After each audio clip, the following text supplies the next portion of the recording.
ఈ పప్పీని క్యాన్సర్‌తో ఫుల్ టిక్స్‌తో చాలా దారుణమైన సిట్యుయేషన్‌లో నెక్లెస్ రోడ్‌లో ఒక తాడు క్లాత్ ఉంటది కదా! అది చించి దాంతో కట్టేసి వదిలేసారండి. ఎప్పుడు వదిలేసారో అయితే మనకు తెలీదు. మనకు తెలిసిన ఒకతను అటువైపు వాకింగ్‌కెళ్తూ అటు చూసారంట. ఫస్ట్ చూసారు. సరే బండి తీసుకొనొద్దాము అనేలోపు ఎటో పారిపోయిందంట. ఈలోపు నాకు కాల్ చేశారు. దీన్నేమన్నా రెస్క్యూ చేయగలుగుతావా స్టెల్లా అని. నేనన్నా హెల్తీగా ఉంటే నేను పెట్టుకుంటానండి ఆడ ఆప్షన్ కని. లేదు అంటే నేను చేయలేను. అయినా సేఫ్ కాదు. బ్రీడర్స్ చేతిలో ఉంటే ఇంకా దాని పని అయినట్టే మీరు తీసుకొని రండి అన్న. ఆయన బండి తెచ్చేలోపు ఇదేటో పారిపోయిందంట. నాకు ఫోన్ చేశారు. అమ్మ అదేటో పారిపోయింది అని. నేనన్నా మీరు అసలు కంగారు పడొద్దండి. అటు చుట్టుపక్కల ఎవరైనా ఉంటే వెతకండి. వాళ్ళు చెప్తారు ఏమన్నా దొరికే అవకాశం ఉంది. But please do not give up అని చెప్పా. ఆయన ఒక 5 మినిట్స్ అటు ఇటు అంతా తిరిగేసి వచ్చిన తర్వాత ఈ పప్పీ మొత్తానికి దొరికింది. ఇది ఎంత ఒబీడియంట్ అంటే నిజంగా బంగారు తల్లి. ఆ నెక్లెస్ రోడ్ నుంచి మా ఇంటికి లిటరల్లీ 20 కిలోమీటర్లు ఉంటుంది. బండి మీద వైనంగా కూర్చొని వచ్చింది. ఇంటికి వచ్చిన తర్వాత మంచిగా నీట్గా జుట్టు అంతా పీకి అంతా క్లీన్ చేసి మార్నింగ్ 4:00 అయింది నాకు దాంతో పని అయిపోయేటప్పటికి.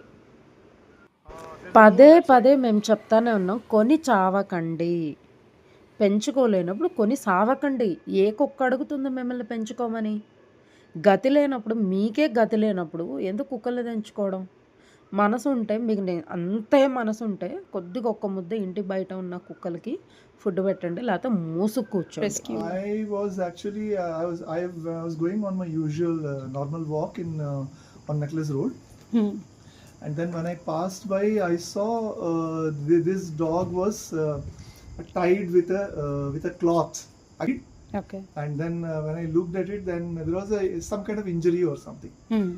Then I thought what to do. Then no one else but Stella first came to my mind. Then I called her, and she told me I'll look around and I'll try to do what best. She called me back.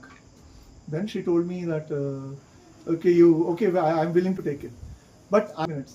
Then I saw that that rope was cut off near its neck point, and then the dog is not to be seen.